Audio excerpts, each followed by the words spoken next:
Você não passa de uma piada.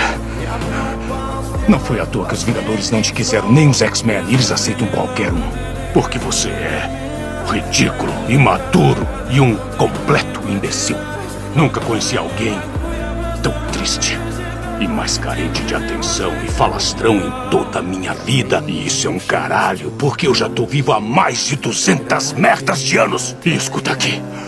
Aquela mulher careca tinha razão. Você nunca vai salvar o mundo.